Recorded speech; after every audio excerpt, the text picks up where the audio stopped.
राजस्थान के पूर्व मुख्यमंत्री सचिन पायलट न्यूज 18 की चौपाल में पहुंचे और सबसे बड़ी चर्चा में शामिल हुए।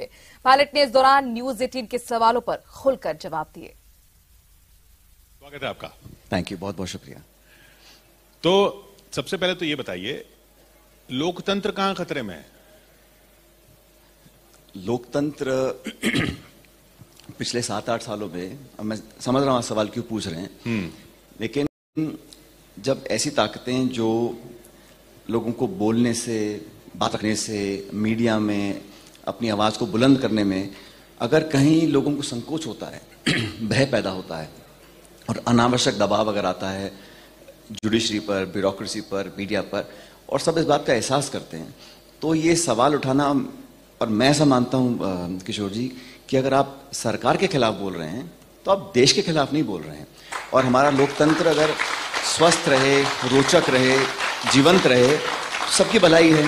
क्योंकि भारत में अनेक पार्टियां आई और चली गईं, लेकिन हम लोगों ने बहुत मेहनत से कुछ संस्थाओं को सर्जित किया है, उनको पोषित किया है, और वो संस्थाएं अगर कमजोर पड़ जाएंगी तो निश्चित रूप से संकट के बादल हमारे ऊपर छाएंगे। आप कह रहे हैं कि सरकार देश नहीं है, लेकिन लोकतंत्र भी तो कांग्रेस नहीं है ना। आप जब कांग्रेस खतरे में है, इसका मतलब ये थोड़ी कि लोकतंत्र खतरे में हो गया। बिल्कुल सही कह रहे हो, कांग्रेस खतरे में है या नहीं अलग बात है। और इस देश में 40 पार्टियां हैं, पार्टियां बहुत हैं, लेकिन जो व्यवस्था बनी है, जो लोगों का विश्वास है, लोगों का जो एक कॉन्फिडेंस है हमारे लोकतंत्र प्रजातंत्र में, वो हमेशा कायम रहना चाहिए। चलिए, तो आप लोकतंत्र की बात कर रहे हैं। अब आप बताइए, मैं देश की राजनीति पे भी आऊंगा, लेकिन सीएम किसको बनना चाहिए? जिसके नेतृत्व में चुनाव लड़के जीते या जिसके नेतृत्व में चुनाव लड़के हारें? लोकतंत्र का क्या पैमाना है? अब हमारी पार्लियामेंट्री डेमोक्रेसी के अंदर हर स्टेट में हर पार्टी की अलग रणनीति होती है। जनता वोट डालती है कैंडिडेट्स को और पार्टी को, और ये एक पार्टी का निर्णय होता है किसको क्या पद देना है, नहीं देना है। नहीं, पर जनता से आपने वोट लिया आपके नाम पे। नहीं, मैंने ऐसा नहीं। अब मैं समझ रहा हूँ क्या कहना चाह रहे हो। हमने मेहनत कर, क्योंकि राजस्थान के अंदर हम लोगों ने जब चुनाव लड़ा था तो हमारी स्थिति बहुत कमजोर थी 2013 में।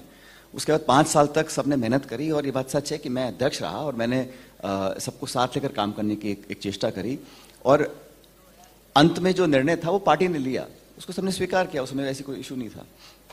आपने स्वीकार किया, जबकि आपको ये तक कहा जा रहा है कि आप गद्दार हैं, ऐसे ऐसे शब्दों का प्रयोग हो रहा है कि आप गद्दार हैं। पार्टी में कोरोना आ गया है बहुत बड़ा, जो आपकी तरफ इशारा किया गया। इस तरह के शब्दों का इस्तेमाल आपके लिए हुआ, आप कह रहे हैं मैंने स्वीकार किया। आप मेरे पे यह आरोप तो नहीं लगा सकते कि मैंने कभी ऐसे शब्दों का प्रयोग किया है किसी के लिए। लेकिन आपके लिए हुआ। मेरे संस्कार ऐसे नहीं है। जिसने जो प्रयोग किया, सवाल उनसे पूछिए कि आपने क्या सीख रखी और किस प्रकार। मैं मानता हूं कि शब्दों का चयन बड़ा इंपॉर्टेंट होता है, और उनको बोलना चाहिए था। ये मैं फिर कह रहा हूं, ये जिसने बोला आप उनसे पूछिए। आप मुझसे पूछ सकते हैं कि मैंने क्या किया। मैंने, हमारी संस्कृति, हमारा जो एक परवरिश हम लोगों की है इस देश में, समाज में, हमेशा हमसे जो उम्र में बड़े लोग हैं, कोई भी हो, किसी दल का हो, हमने हमेशा मान सम्मान दिया है व्यक्तिगत रूप से। और जब भी मुझे जो शब्दों का आपने प्रयोग कहा, मेरे बारे में कहा गया, तो किस इंसान को बुरा नहीं लगेगा। लेकिन मैंने ये सोचा कि अगर मैं भी वही रिस्पॉन्ड करूंगा, मैं और तीखे शब्द बोलूंगा, उसे लाभ किसको मिलेगा? जो लोग हमें देख रहे हैं वो क्या सोचेंगे? तो ये तो जिस व्यक्ति ने बोला उनको सोचना चाहिए कि आप विरोध कर सकते हो किशोर, आप विरोध कर सकते हो, आप असहमत हो सकते हो, आप राजनीतिक चुनौती दे सकते हो, लेकिन शब्दों का चयन, मैं समझता हूं, मैंने कम से कम अपने जीवन में ऐसे शब्दों का प्रयोग नहीं किया जिस पर बाद में मुझे रिग्रेट हो या मुझे बुरा लगे या लोगों के बीच में मेरी साख कम हो। क्योंकि जीवन लंबा होता है और शब्द एक बार निकल जाते तो वापस नहीं आते हैं। और इसी मुझे लगता है कि खासकर जो नौजवान तबका है उसको तो हमें उदाहरण देना पड़ेगा ना। तो मैं आपको पसंद ना भी करता हूं तो 100 तरीके हैं अपनी नापसंदीदा जाहिर करने के, लेकिन जिन शब्दों का प्रयोग किया, मैं समझता हूं मैंने कम से कम उसी टोन में रिप्लाई नहीं किया, और मैं करूंगा भी नहीं। आप कह रहे हैं कि आप जो करते हैं उसका ऐसा करते हैं कि जिसका अफसोस ना हो। आपको इसका अफसोस है कि आप कैंपेनिंग में जब निकले तो मोटरसाइकिल आप चला रहे थे, पीछे वो बैठे हुए थे, और अब आप सवारी भी नहीं है जब वो गाड़ी चला रहे हैं तो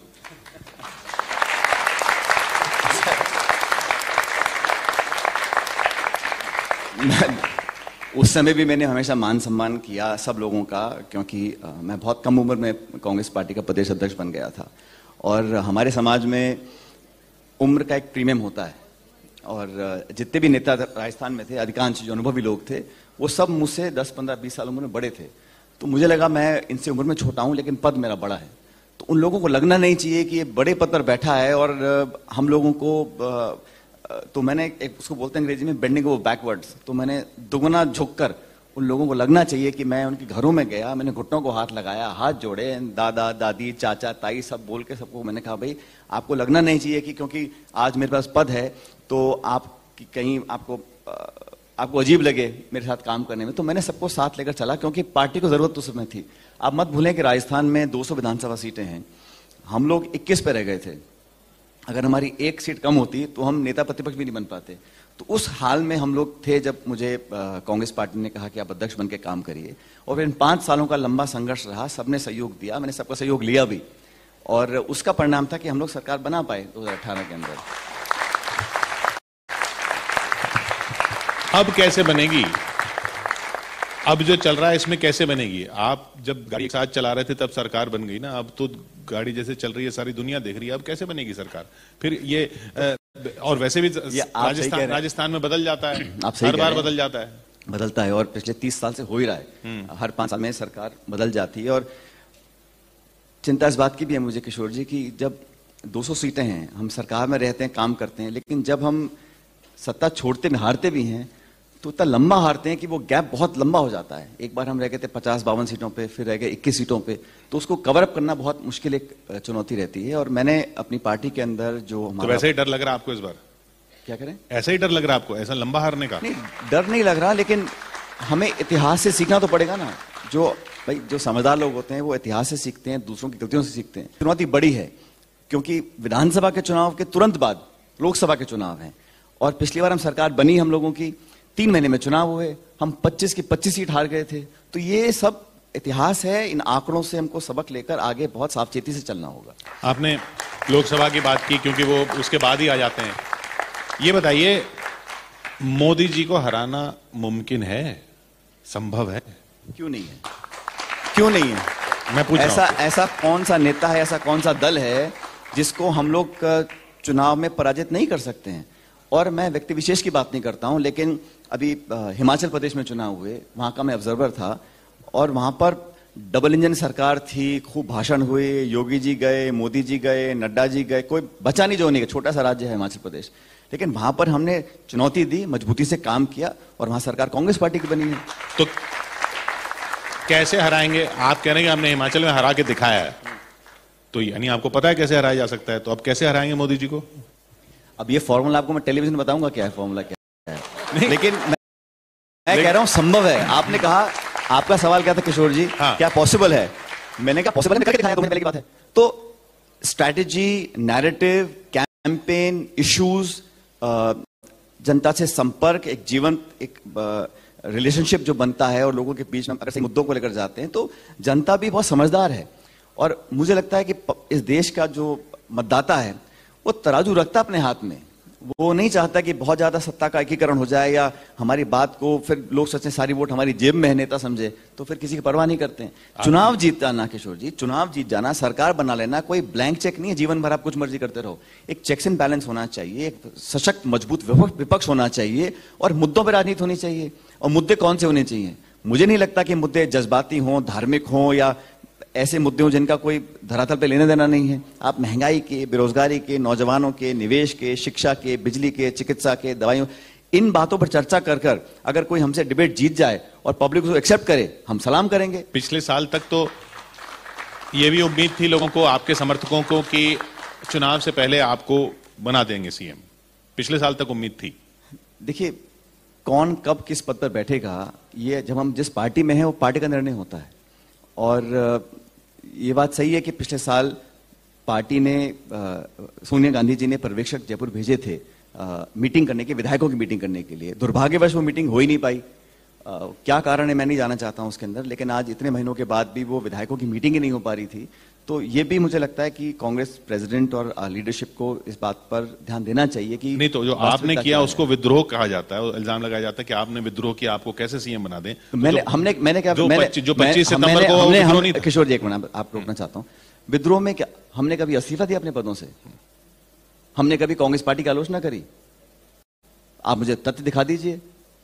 लेकिन जब इतने लोग इस्तीफा दे रहे हैं और स्पीकर साहब एफिडेविट दे रहे हैं हाईकोर्ट में कि मैंने इस्तीफे अस्वीकार इसलिए किए क्योंकि वो स्वेच्छा से नहीं दिए गए थे, तो किसकी इच्छा से दिए गए थे? फिर क्या दबाव था, प्रलोभन था, प्रेशर था, क्या था? ये तो जांच का विषय, पार्टी को करना चाहिए जांच इसके बारे में। मैंने दिग्विजय सिंह जी से बात की कि आप राजस्थान कैसे जीतोगे, वहां पे तो पायलट जी और गहलोत जी के बीच में इतने डिफरेंसेस हैं, तो उन्होंने कहा कि पायलट जी के पास अगर कोई शिकायत है तो उनको डिसिप्लिनरी कमेटी में आना चाहिए।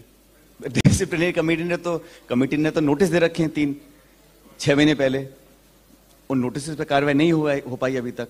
इसका भी मुझे लगता है 25 सितंबर वाली घटना वाले। हाँ, तो भाई जो घटनाक्रम हुआ, पार्टी नेतृत्व ने इसको गलत माना, सो मोटो एक नोटिस जारी करे कुछ लोगों के खिलाफ। उन नोटिसों के जवाब भी आ गए, लेकिन अब इतने महीनों के बाद भी उस पर ना तो हाँ हुई है ना हुई है, तो ये बड़ा अधर्म मामला लटका हुआ है। लेकिन आपने कहा ना कि अनबन है, ऐसा कुछ नहीं है। राजनीति में कोई व्यक्तिगत किसी से कोई अनबन मनमुटाव ना है, ना होना चाहिए। सैद्धांतिक पार्टी के लिए, पब्लिक के लिए क्या बेस्ट है, उस पर हमें अपना ध्यान केंद्रित करना चाहिए। आपने लोगों की उम्मीदों की बात की, आपको अब इस पार्टी से क्या उम्मीद है? आपको अब इस पार्टी से किसी पद की उम्मीद है? मैं पद की राजनीति करता नहीं हूं। पद तो मेरे पास था पहले भी। मुझे तो पार्टी ने बहुत सारे पद दिए हैं। मैं पार्टी का हमेशा शुक्रगुजार रहता हूं कि मुझे मौका दिया। विधायक, सांसद, अध्यक्ष, मंत्री, उप मुख्यमंत्री, मैंने बहुत पद लिए हैं। मैं पद में कोई कमी नहीं रही, और मैंने भी पिछले 20-22 सालों में जितना मुझसे हो सका उससे ज्यादा चलकर हमने काम किया है। मैं यही चाहता हूं। गहलोत साहब ये कहते हैं आपको पद मिल गए, रगड़ाई नहीं हुई आपकी। अब रगड़ाई हुई नहीं हुई इसका जवाब तो जिंदा देगी ना, किसी के कहने से क्या होता है। और दूसरा किशोर जी सुनो कि ये गलतफहमी नहीं पालनी चाहिए कि मर के स्वर्ग वापस होता है। मैं सोचूं मेरा पड़ोसी मर जाए, मैं स्वर्ग चले जाऊंगा, ऐसे होता नहीं है। तो रगड़ाई अगर नहीं हुई होती तो कौन वोट डाल रहा है किसी को। लेकिन पैन इंडिया लेवल पर हम सब जानते हैं कि भाजपा को अगर कोई चुनौती दे सकता है तो वो कांग्रेस पार्टी दे सकती है। पूरे देश में आज हर प्रदेश में सरकार में हो ना हो, लेकिन कांग्रेस वो दल है जो भाजपा को राष्ट्रीय स्तर पर चुनौती देके हरा सकता है। इसलिए हमें राज्यों में हम स्ट्रांग बनेंगे, तभी लोकसभा चुनाव में हम भाजपा को हरा पाएंगे। आखिरी सवाल, क्योंकि अगले मेहमान आ चुके हैं। ये आप पायलट इसलिए नहीं बन पाए थे, आपने बताया था कि आप एयरफोर्स में पायलट बनना चाहते थे, तो इसलिए नहीं बन पाए थे क्योंकि दूर की नजर कमजोर थी। हाँ। अब दूर की नजर ठीक है? अब मैंने चश्मा लगा लिया, सब दिख रहा है मेरे को, चिंता मत करो। बहुत बहुत शुक्रिया हमसे बात करने के लिए। और इसी खबर के साथ वक्त छोड़े से ब्रेक का है। देखते रहिए न्यूज़।